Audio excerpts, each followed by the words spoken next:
오늘이 성탄 2부죠. 오래전에 TV에 베스트셀러 극장이라는 게 있었어요. 하나의 프로그램인데 혹시 제 또래 정도만 돼도 그 프로그램이 있었다는 것을 아실 겁니다.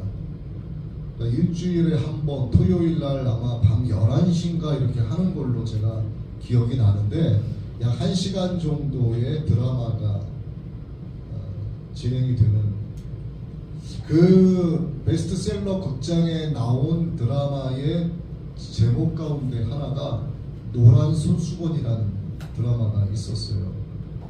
어떤 내용인지 제가 그 드라마를 잠시 말씀을 드리겠습니다. 아들이 아버지에게 정말 못된 짓을 했어요. 그 동네에도 온갖 폐륜하라고 소문이 다 났습니다. 다시는 아버지를 떠나서 다시 아버지에게로 돌아갈 수 없는 아주 후레자식 중에 상후레자식이죠. 다시 돌아간다고 하면은 영치가 없는 놈입니다. 그래서 집안에 있는 돈을 죄다 훔쳐가지고 먼 데 가서 살다가 결국 거지가 됐어요. 그런데 살기가 너무 빡빡하고 힘들다 보니까 아버지에게 마지막 하직 인사라도 하려고 편지를 보냅니다. 뭐라고 보내냐면 용서조차 구할 수 없는 전데 아버지께 마지막으로 인사라도 드리고 싶습니다.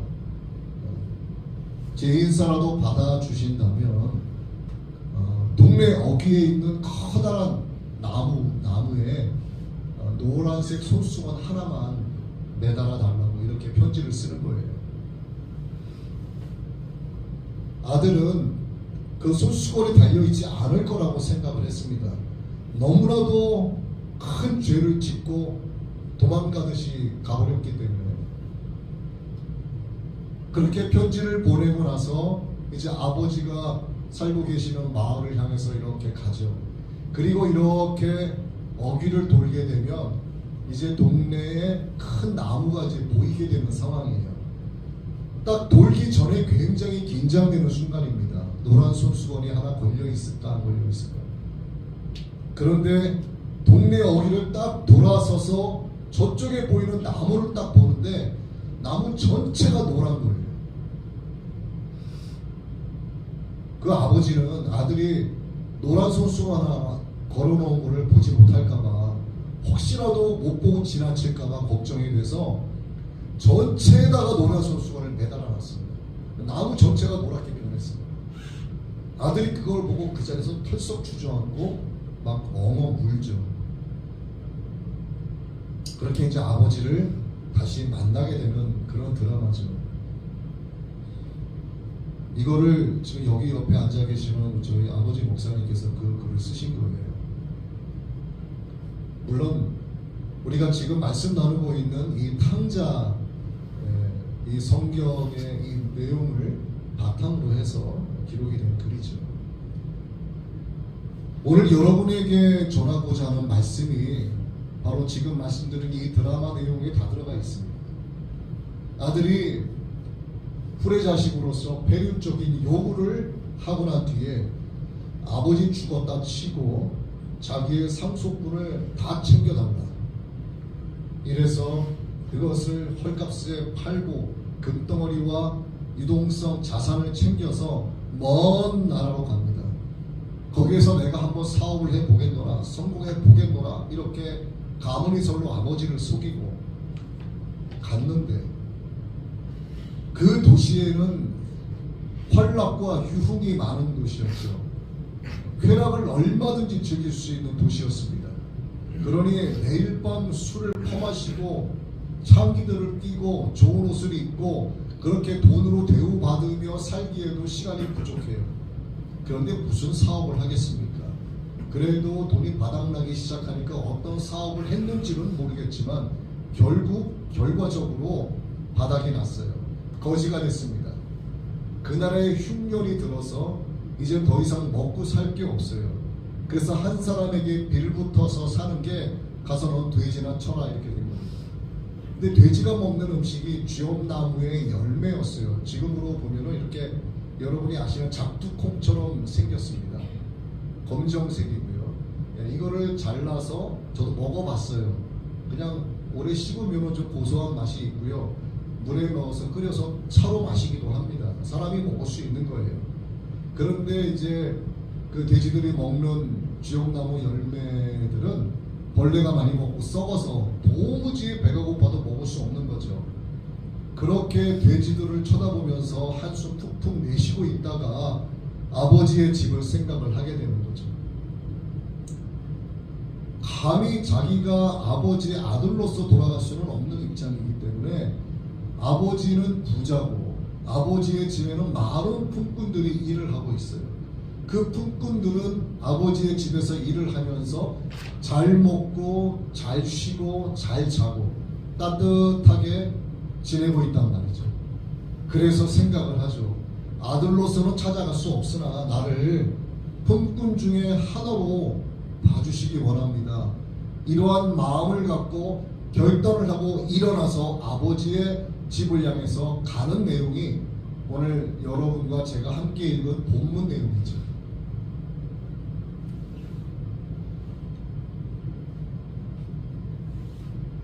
이게 페류나인 줄 알았는데 알고 봤더니 영치까지 없는 거죠. 이 정도 됐으면 아버지를 향해서 갈 수가 없어요. 아버지를 찾아서 간다는 것은 양심도 없다고밖에 볼 수가 없습니다. 어쩌면 성경 본문에는 품꾼 중에 하나로 보소서 이러한 마음으로 갔지만 이렇게 3자 입장에서 이 본문 내용을 가만히 봤을 때 어쩌면 인간적인 계산이 들어갔는지도 모르겠다 하는 생각을 해봤습니다.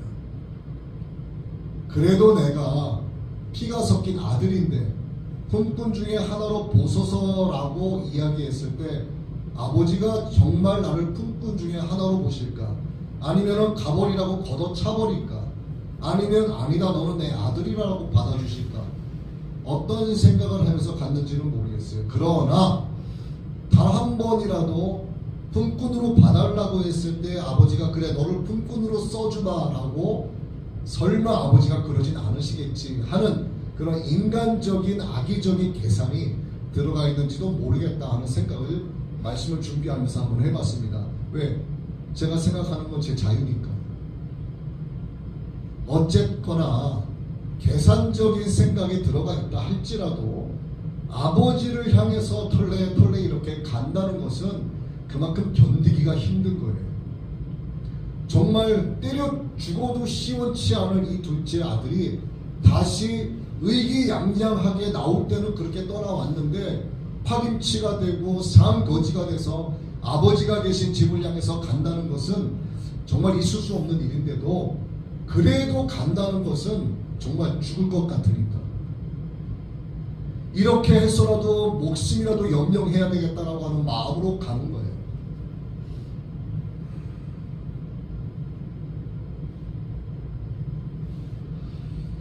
우리가 신앙생활을 하다가도요 하나님을 등지고 떠날 때가 있습니다. 교회를 다니다가도 어떤 사건과 일로 인해서 교회를 등지고 떠날 때가 있어요.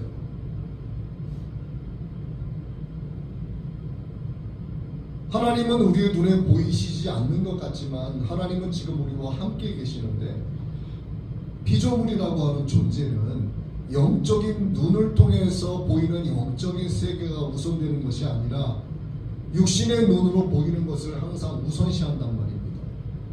그렇기 때문에 내 눈에 보이는 것들로 인해서 내가 상처받고 내가 힘들어지고 그것으로 인해서 내가 치유가 되지 않게 되면 결국 교회를 떠나게 되는 거예요. 그런데 중요한 것은 뭐냐면 떠났다 할지라도 그가 하나님의 선택 안에 있는 자녀이면 하나님은 어떤 방법을 써서라도 그를 다시 부르신다는 사실이죠.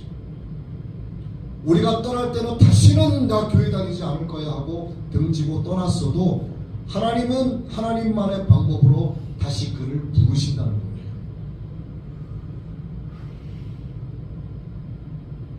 하나님이 사랑이시기 때문에 그렇습니다.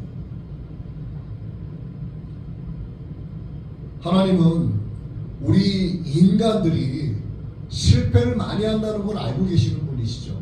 하나님은 창조주이시고 우리는 지음받은 조물주입니다. 하나님은 전능자이시고 우리가 알고 있는 것은 유한하단 말이에요. 하나님의 생각과 우리의 생각은 다르고 하나님의 길과 우리의 길은 달라요. 하나님의 뜻과 계획, 인간의 뜻과 계획이 다릅니다. 서로. 부모가 자식을 낳았어요. 그럼 자식이 어릴 때부터 어른이 되도록 성장하기까지 자식의 말을 듣거나 자신의 목소리의 톤을 듣거나 자식의 표정과 눈빛만 봐도 내 딸이, 내 아들이 어떤 생각을 하고 있는지, 저에게 지금 제한테 어떤 문제가 있는지, 제가 지금 나에게 어떤 부탁을 하고자 하는지 부모는 안단 말입니다. 하나님이 아시는 거예요. 하나님이 우리를 지으셨기 때문에. 얼마나 우리 인간이 실패가 많은지를 하나님이 아세요. 역시나 이 후레자식인 둘째 아들이 큰 실수를 하고 커다란 실패를 했다는 것을 하나님이 아시기 때문에 하나님은 그 영혼을 회복시키시고 그를 치유하셔서 다시 아버지의 집으로 돌아가기를 원하셨던 거예요. 그래서 그를 실패자가 되게 하시고 굶주리게 하시고 돼지 우리에서 돼지 어미가 자기 새끼들의 젖을 먹이는 모습을 보면서 어미의 품에 파고드는 돼지 새끼들을 보면서 아버지의 품을 거부한 자기 자신을 돌아보게 하시고 자기 새끼들을 품어주는 돼지 어미를 보면서 나를 품어주고자 했던 아버지를 생각하게 만드시는 거죠. 그렇게 해서 실패한 둘째 아들이 아버지의 집으로 돌아올 수 있도록 하나님이 역사하시는 거죠.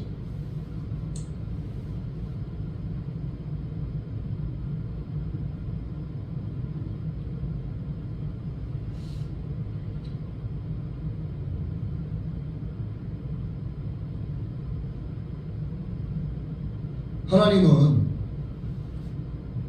우리의 죄를 용서해 주기를 원하시는 분이세요. 우리의 영혼이 얼마나 더럽습니까? 나는 선하게 살았어. 나는 착하게 살았어. 난 남에게 피해를 준 적이 없어. 차라리 내가 손에 봤으면 봤지 나는 남에게 절대로 해롭게 한 일이 없어. 정말 그럴까요? 그거는 사람의 관점일 뿐이에요. 그가 속으로 어떤 음란한 생각을 하고 있는지, 속으로 남의 것을 탐욕을 품고 있는지, 누군가를 시기 질투하고 원망하고 불평했는지, 수근거리고 비방하고 능욕했는지, 부모를 거역했는지, 남은 몰라도 하나님은 그 중심을 아신단 말입니다. 그렇기 때문에 모든 인간은 죄인이에요. 죄를 한 개를 짓던 100개를 짓던, 거짓말을 한 번을 했던 1000번 만번을 했던 거짓말은 거짓말입니다. 모든 피조물은 죄인이에요. 그런데 하나님은 하나님의 목적이 뭡니까? 우리를 지옥에서 건지셔서 하나님 아버지 계신 하나님의 나라로 우리를 인도해 드리고자 하시는 것이 하나님의 목적이란 말이에요. 그래서 내 영혼의 더러운 죄악을 씻어주시고 내 영혼을 치유해 주시는 거예요. 왜? 나를 구원하시기 위해서. 근데 여러분들도 이렇게 사시면서 자식이 뭐 잘못하거나 할 때 용서해 주시잖아요. 용서를 그 엄마 미안해, 아빠 죄송해요. 그러면 저놈의 자식이 아무리 미워도요 다가와서 죄송해요, 잘못했습니다, 이렇게 정말 전심으로 다해서 용서를 구할 때 보면은요 마음이 한순간에 싹 녹습니다. 이게 부모의 마음 아니겠어요? 그런데 인간이 인간을 용서하는 것은요 완전한 용서가 없습니다. 마음에 그게 잔해가 남아있어요. 그리고 다음에 똑같은 죄를 범했을 때 이렇게 하죠. 야, 이 자식아, 너 지난번에도 또 그랬잖아. 왜 똑같은 죄를 또 저지르고 그래? 이렇게 말하지 않아요. 왜 그러냐? 용서를 할게 라고 말을 해도요, 그 마음속에 남아있기 때문에 그래요. 그런데 우리 하나님은 어떤 분이시냐 하면은 정말 놀라우세요. 내가 너희 죄를 용서하마 라고 용서해 주시면 하나님은 뭐라고 말씀하시느냐? 내가 너희 죄를 도무지 기억하지 못한다라고 말씀하시는 거예요. 더러운 바닥에 깨끗한 장판을 깔아놓는 정도의 수준이 아니라 우리의 죄를 완전히 도말시켜 버리는 거예요. 여러분, 모래판 위에 글을 쓰죠. 그럼 글씨가 보이지 않습니까? 근데 모래판을 이렇게 흔들어 가지고 쫙 훑어버리면은 거기에 내가 쓴 글씨가 보일까요? 안 보여요? 안 보이는 거예요. 이게 바로 하나님께서 우리를 용서하시는 용서의 방법이란 말입니다. 죄를 완전히 도말시켜 주시는 거예요. 하나님께서도, 전능하신 하나님께서도 나의 죄를 용서하실 때 너의 죄를 내가 기억하지 못한다라고 말씀하시는 거예요. 이게 하나님의 용서란 말입니다.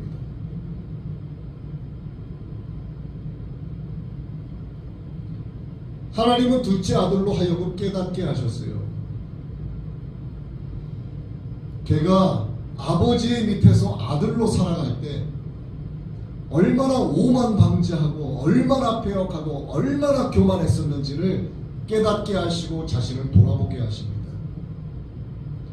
하나님께서 내 영혼을 치유하실 때, 하나님께서 여러분 개개인의 영혼을 회복시키시고 용서해 주실 때는요, 내가 하나님 앞에서 어떤 존재인지를 결론 나게 하세요. 내가 하나님 앞에서 어떤 존재인지가 결론 나지 않은 상태에서는 하나님의 치유가 절대로 그에게 임하지 않습니다. 그 다음은 내가 하나님 앞에서 죄인임을 고백하게 만드세요. 그리고 아버지께로 돌아가게 만듭니다. 이 둘째 아들은 자신이 아버지의 집에 아들로 살고 있을 때 얼마나 패역한 아들이었는지를 깨닫게 됐고, 자기가 아버지에게 얼마나 큰 죄를 저질렀는지를 스스로 고백하게 돼요. 그리고 아버지의 집으로 돌아가겠다라고 하는 이 선한 결정을 지체 없이 이행할 수 있도록 하나님께서 역사하시고 그를 이끌고 가시는 겁니다. 오늘 하나님께서 우리를 구원하실 때 마찬가지예요. 내가 하나님 앞에서 어떤 자인지를 결론 나게 하시고, 내가 하나님 앞에서 죄인임을 고백하게 하시고, 다시 세상을 등지고 아버지 하나님 앞으로 나올 수 있도록 그런 결정, 그런 선한 결정에 대해서 지체하지 않고 이행할 수 있도록 하나님께서 그를 잡아주시고 주의 전으로 인도해 주시는 겁니다. 이게 하나님의 구원의 역사의 과정인 거예요. 오늘 하나님께서 여러분을 이것으로 인도하신 목적이 있는 겁니다. 하나님께서 실수로 여러분을 이 예배의 자리에 갖다 앉히신 것이 아니라 하나님의 목적을 이루시기 위한 과정 가운데 있는 거예요. 자, 그렇게 이 둘째 아들은 아버지의 집을 향해서 걸어가는데 어떤 생각을 갖고 있다고요? 부자 관계잖아요. 아버지와 나와의 관계, 피가 섞인 관계, 끊을래야 끊을 수 없는 관계이지만 이 아들은 달랐어요. 나는 더 이상 아버지의 아들이 아니다. 나는 더 이상 아버지의 아들이 아니고 나는 하나의 품꾼으로 아버지의 집을 향해 가고 있다라고 스스로 생각을 하면서 가고 있습니다. 그러니까 부자 관계가 이미 상실된 상태예요.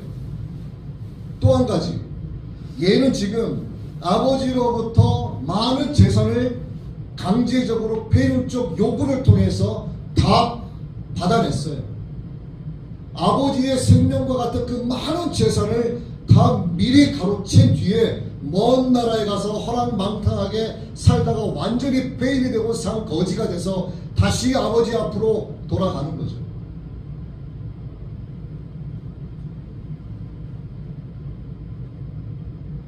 아들로 돌아가는 게 아니라 하나의 품꾼으로 써달라 이런 요청을 하기 위해서 가는 거예요. 여기서 말씀하고 있는 품꾼의 의미는 뭐냐 하면, 지금으로 말하면 어떤 정규직 사원이라든가 계약직 사원이 아니에요.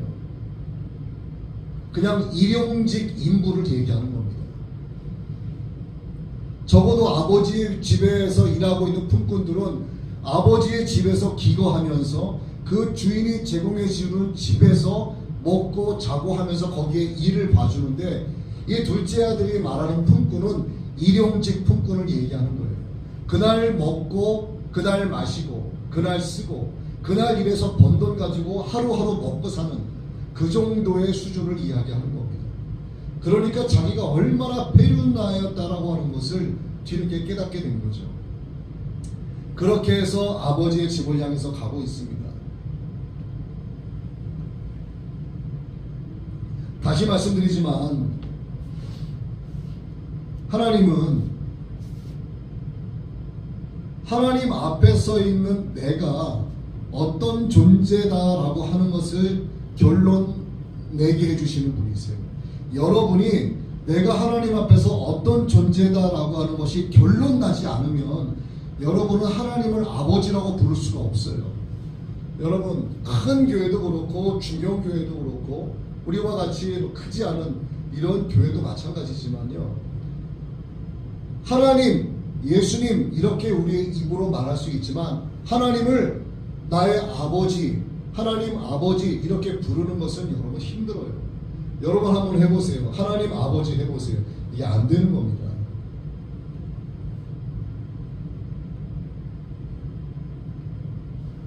하나님께서 우리를 구원하시기 위해서 예수님을 이 땅에 보내주셨는데, 여러분 제가 이거 정확히 말씀드릴게요. 기독교는요, 삼위일체 하나님 이렇게 이야기합니다.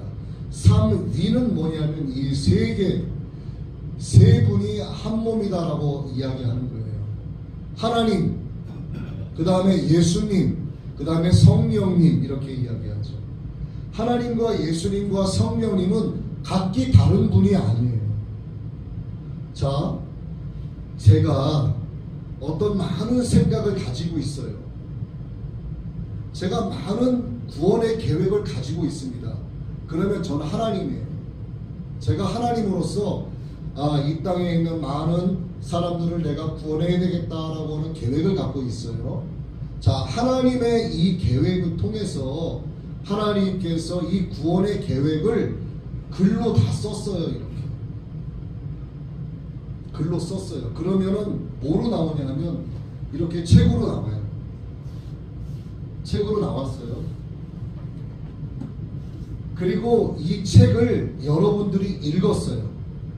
쉽게 어떤 작가가 자기의 작품을 내기 위해서 머릿속에 있는 내용을 책으로 딱 출간했습니다. 그리고 많은 독자들이 그 책을 읽었어요. 이게 바로 삼위일체인 거예요. 작가가 갖고 있는 생각이 있죠.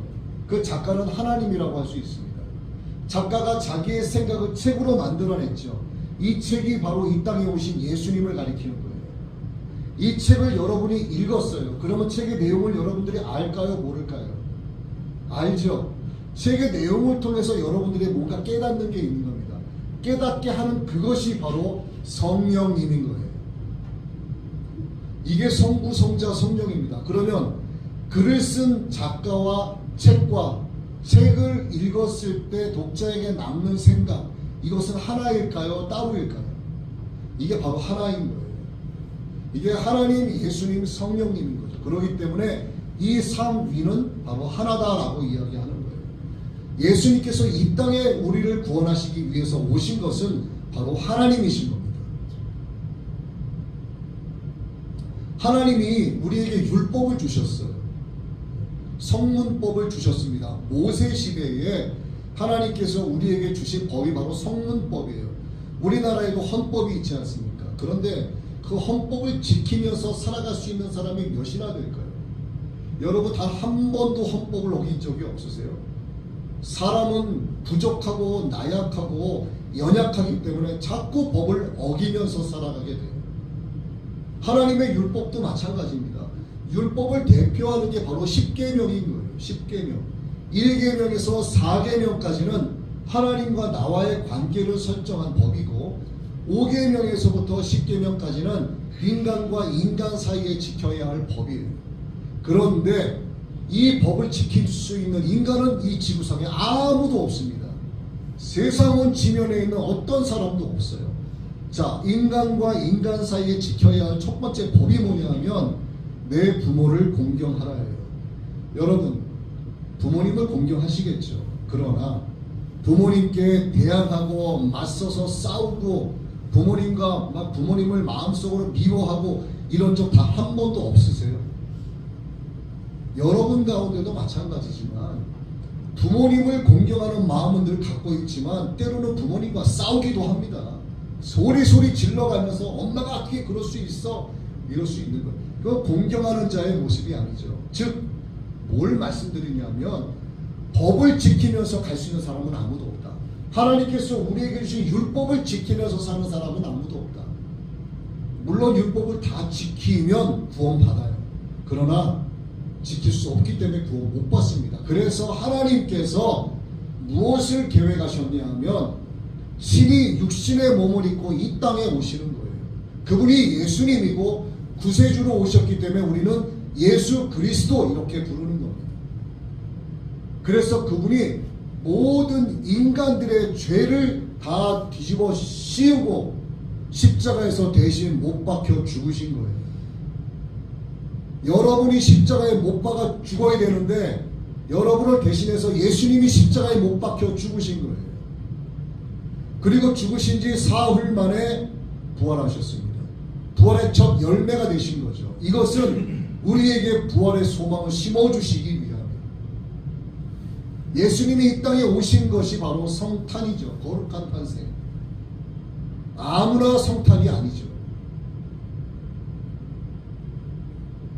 그래서 나의 죄를 대신해서 십자가에 못 박혀 죽으신 예수님, 사흘 만에 부활하신 예수님, 하나님 보좌 영광 우편으로 다시 올라가신 그 예수님, 주님께서 다시 이 땅에 오셔서 그때는 심판주로 오실 예수님을 믿으면 하나님의 구원의 은혜가 그에게 임하는 겁니다. 이것을 믿지 못하면 구원이 임하지 않는 거예요. 이것을 믿는 자만이 하나님을 아버지라고 부를 수 있게 된 겁니다. 왜? 하나님께서 나를 지으셨기 때문에. 사람이 깎아 만들고요, 사람이 쇠를 녹여서 부어 만든 주종을, 그런 어떤 형상을 갖고 신으로 섬기고 그 앞에 가서 우상 숭배하며 절하는 거, 하나님과 인간 사이에 정해져 있는 첫 번째 법이 뭐냐면 나 외에 다른 신을 내게 두지 말지니라. 하늘에 있는 것이나 땅에 있는 것이나 물 아래에 있는 어떤 것이라도 형상을 만들지 말며 그것들 앞에 절하지 말지니라. 그런데 여러분, 형상 다 갖고 계시잖아요. 그죠? 우상 숭배라는 얘기입니다. 그렇기 때문에 인간은요, 법을 지키면서 살아갈 수가 없어요. 내가 착하게 살고 선하게 살고 남에게 피해를 안 주고 나는 그래도 인간의 본성인 어떤 그 개인주의, 이기성, 여러분 이기성이라고 하는 것은 죄가 아닙니다. 내가 나를 유지해 나가기 위한 기본적인 인권이 이기성이에요. 그런데 이기성이 지나치게 되면 이기주의가 되는 겁니다. 이게 죄가 되는 거죠. 사람은 누구에게나 이기성이 있고요, 이것이 지나치게 이기주의를 다 갖고 있어요. 그렇기 때문에 모든 인간은 죄인인 거예요. 하나님 앞에서 내가 죄인이라는 사실을 인정하지 않으면, 하나님 앞에서 내가 죄인이라고 하는 것이 결론나지 않으면 그에게는 하나님의 은혜가 임하지 않습니다. 구원의 은혜가 임하지 않는 거예요. 이 땅에 나를 구원하시기 위해서 오신 예수 그리스도가 그냥 많은 종교 가운데 있는 우상 중에 하나로밖에 인식하지 않는 겁니다. 어떻게 그에게 하나님의 구원의 은혜가 임하고 어떻게 그의 영혼을 하나님이 치유하시겠냐 이거죠. 자기의 자아가 그렇게 강한데 말이죠.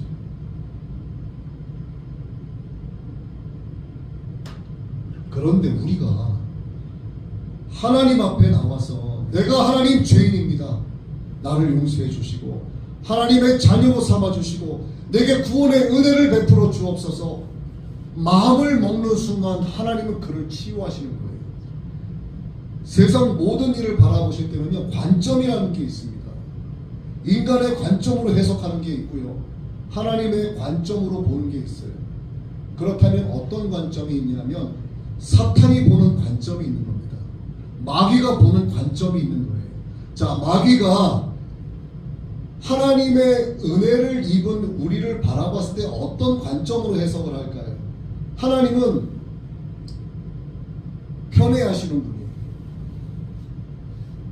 저놈의 자식이 저렇게 죄를 많이 지었는데도 불구하고, 저놈이 사람을 죽인 살인자임에도 불구하고 그가 회개하고 하나님 앞에 나와서 자신의 죄를 고백하고 그러면 하나님은요 그를 용서하시는 거예요.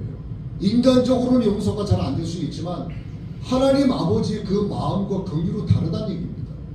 하나님이 그를 용서하시는 거예요. 그럼 사탄의 입장에서는 뭐예요? 내가 저놈이 하나님께 속하지 못하도록 내가 저놈에게 얼마나 많은 시간과 돈을 투자해서 저놈을 미혹하고 저놈을 유혹하고 하나님께 나아가지 못하도록 내가 죄인을 만들어 놨는데, 저 자식이 말이야 하나님 앞에 나가서 내가 죄인임을 고백하고 예수님의 피로 용서받으니 사탄의 입장에서는 억울한 거예요. 하나님은 용서를 구하는 자에게 그 죄를 따져 물으시는 분이 아니라 죄 때문에 짓눌려 살고 죄 때문에 상처받은 그 영혼을 불쌍히 여기시고 그를 측은히 여기시고 하나님이 그를 안아주신단 말이에요. 그러니 사탄의 관점에서 봤을 때 하나님은 너무나 편애하시는 분이야. 하나님 자기 새끼라고 너무나 편애하시는 하나님이란 말이에요. 맞아요. 하나님은 편애하시는 분이 맞습니다. 여러분도 여러분의 자식을 편애하잖아요. 놀이터에서 누군가 놀고 있는데 어떤 애가 옆집애가 자빠지고 넘어지면 달려가요? 아니잖아요. 내 새끼 넘어지면 무릎 까지면 불이 나게 달려가서 일으켜 세우고 털어주고 괜찮냐 약 발라주지 않습니까? 하나님이 그러신 분이란 얘기예요. 길을 가다가 앞으로 꼬꾸라뜨리게 해도요 넘어지 그 자리에서 코 밑에 금덩어리 발견하게 하시는 분이 하나님이시고, 여러분들이 천성길을 하나님 나라를 향하여 가고 있다가 사탄이 내 발목 쳐가지고 뒤로 자빠지게 해도요 넘어진 김에 거기서 한숨 자고 가게 만드시는 분이 하나님이시라는 얘기입니다. 그러니 사탄의 입장에서 봤을 때 하나님은 자기 새끼라고 너무 편애하시는 분이 맞는 거예요.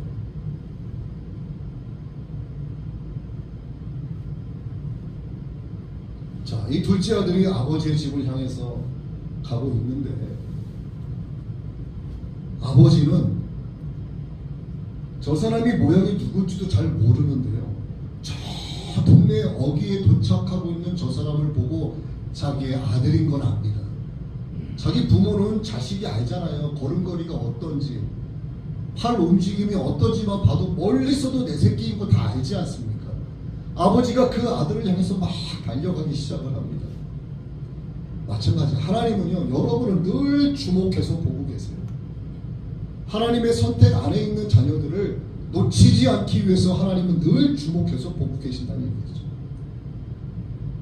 그리고 아버지가 아들에게 막 달려와서 아들의 입을 통해서 아버지 잘못했습니다 용서해 주십시오 라는 말을 하기도 전에, 그 말을 듣기도 전에 아들을 와라 끌어안는 겁니다. 그지 같은 모습을 하고 초췌한 모습을 하고 돌아오는 아들이 너무나 불쌍해서 아들이 저질렀던 죄를 생각하지 않고 따져 묻지 않고 아버지에게 돌아왔다라고 하는 그 기쁨 하나 때문에 그 아들을 그냥 확 끌어안아주고 입을 맞추는 거예요. 아버지. 여러분 과거로부터 연로한 동양인들 같은 경우에는 달린다라고 하는 것은 사실 그런 일이 별로 없죠. 그런데 이 아버지는 아들을 향해서 막 달려갑니다. 아버지의 체면 다 필요 없는 겁니다. 아버지의 품위는 다 필요 없는 거예요. 아버지의 품위와 체면이 중요한 게 아니라 저 아들 녀석이 중요한 거예요.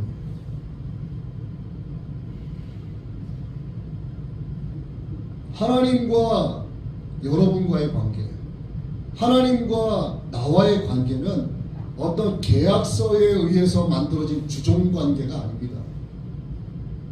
수수관계에 의해서 깨어질 가능성이 많은 그런 관계가 아닌 거예요. 하나님과 나와의 관계는 바로 아버지와 아들의 관계입니다. 아버지와 딸의 관계예요.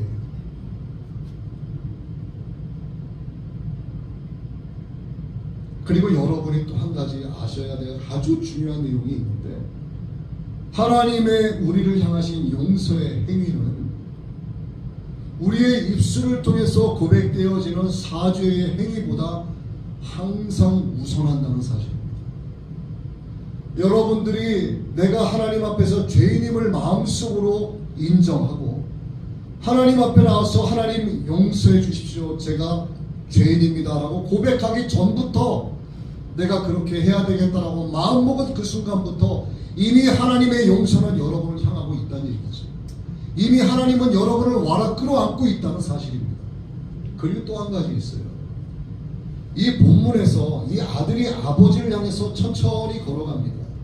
무슨 생각을 하면서 걸어갈까요? 아버지가 나를 내치면 어쩌지? 아버지가 나를 용서하지 않으면 어쩌지? 오만 가지 생각을 합니다. 12번도 갈등을 더해요. 그냥 돌아갈까? 염치 없는 짓이야.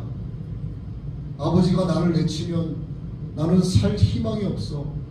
나는 자살할지도 몰라. 이런 마음을 가지고 아버지에게 천천히 걸어갑니다. 많은 생각을 하죠. 왜? 이 아들은 말이죠, 아직까지도 자기 아버지가 어떤 사람인지 모르는 거예요. 그래서 아버지를 향해서 갈 때 많은 계산을 합니다. 저쪽의 아버지와 가까이 마주하게 됐을 때 아버지의 눈빛이 조금 안 좋으면 그냥 돌아서 갈까? 이런 생각을 하는 거죠. 그런데 아버지는 어떻습니까? 아들이 그런 생각을 하던 말도 관계없는 거예요. 아버지는 아들이라고 하는 그 자체만으로 아들에게 막 달려오기 시작을 합니다. 그리고 그 아들을 그냥 안아주는 거죠. 마찬가지예요. 여러분이 하나님을 향하여 나아갈 때 여러분은요, 여러분의 생각과 여러분의 지식과 많은 사람들로부터 들었던 하나님의 존재에 대해서, 이 땅에 우리를 구원하시기 오신 예수님에 대해서 많은 생각을 합니다. 저 하나님을 내가 믿어줄까? 저 예수라는 양반이 이 땅에 나를 구원하기 위해서 왔다고? 내가 그걸 어떻게 믿어? 2000년 전에 이 땅에 오셔서 십자가에 못 박혀 죽었다고? 사흘 만에 부활했다고? 내가 그걸 어떻게 믿어? 사람이 어떻게 죽었는데 부활해? 오만 가지 생각을 하면서 그래도 한번 믿어볼까? 그래도 교회 다니면 한 번쯤 그 내용이 어떤지 들을 수는 있겠지. 오만 가지 생각을 하면서 하나님을 향하여 천천히 나아갑니다. 자꾸 의심을 하고 내 기준과 내 지식으로 하나님을 판단해요. 내 잣대로 도마 위에 하나님을 올려놓고 이 땅에 오신 예수 그리스도를 올려놓고 자꾸 칼질을 합니다.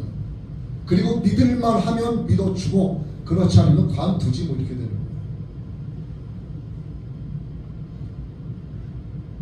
그런데 하나님은 안 그렇다는 얘기죠.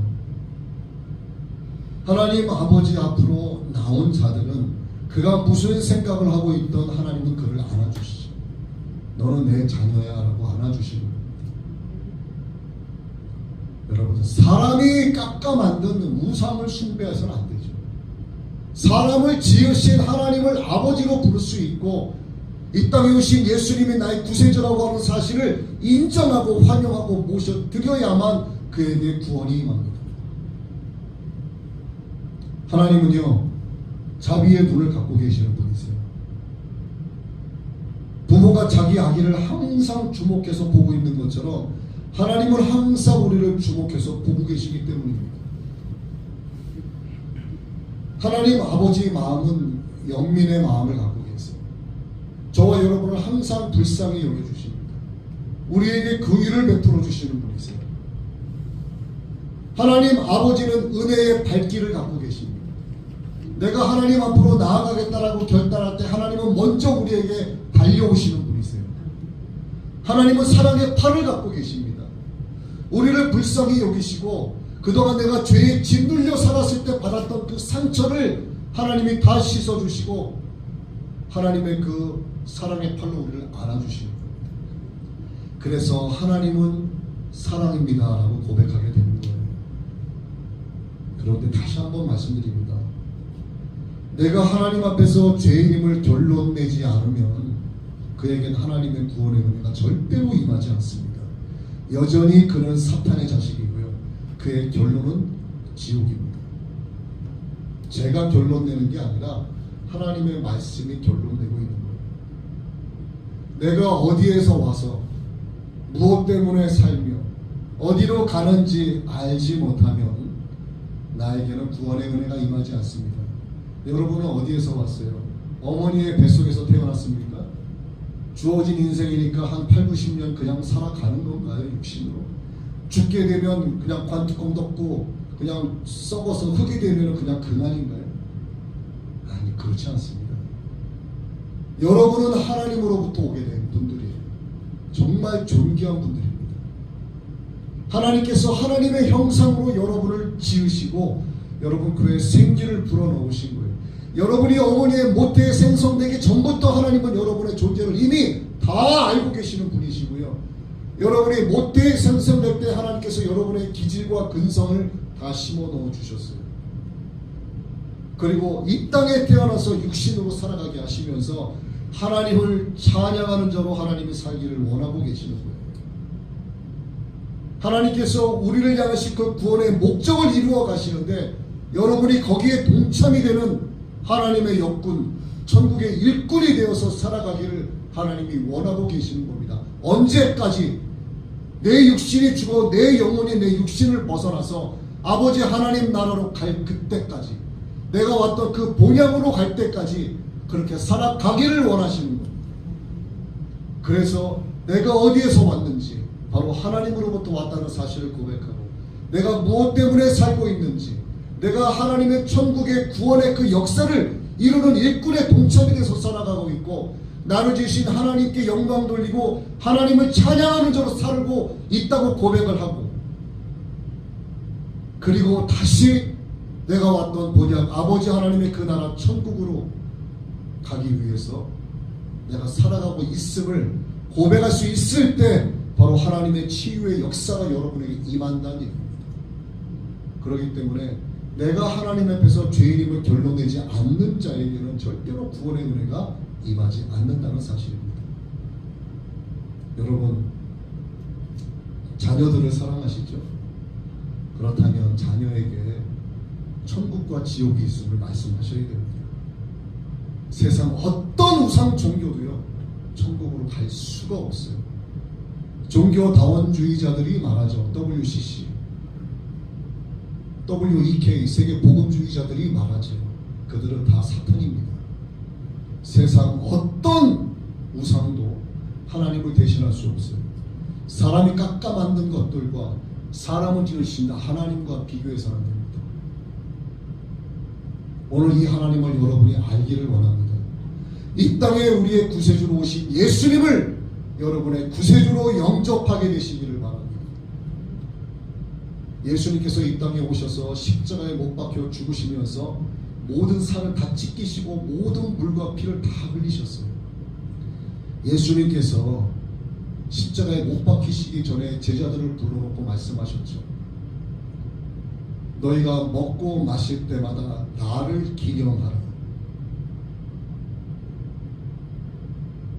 예수님께서 포도주를 주시면서 이것은 나의 피다라고 말씀하셨고, 떡을 떼서 나눠주시면서 이것은 나의 몸이다라고 말씀하셨어요.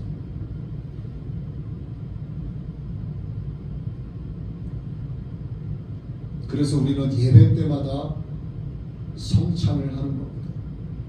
여러분들이 예수님을 나의 구세주로 영접하신다면 반드시 세례를 받으셔야 돼요. 예수님께서 이 땅에 오셔서 하나님으로서 사역을 시작하실 때 예수님께서 세례요한으로부터 세례를 받으셨어요. 그것은 뭐냐면 모든 인간들의 더러운 죄를 예수님께서 전가받는 그 의식이 바로 세례였던 겁니다. 그러면 내가 예수님을 구세주로 영접했을 때 여러분들이 왜 세례를 받아야 되는가? 여러분의 죄악을 예수님께 전가시키는 의식인 겁니다. 그렇기 때문에 세례를 받지 않으면 성찬에 임할 수 없는 겁니다. 여러분, 진정 하나님께 예배자로 나아가길 원하신다면 여러분 모두 세례를 받으시기 바랍니다. 세례를 받으셔야만 합니다. 하나님의 자녀가 되셔서 천국을 맛보고 천국을 누리면서 살아가게 되시길 예수 그리스도의 이름으로 축복합니다.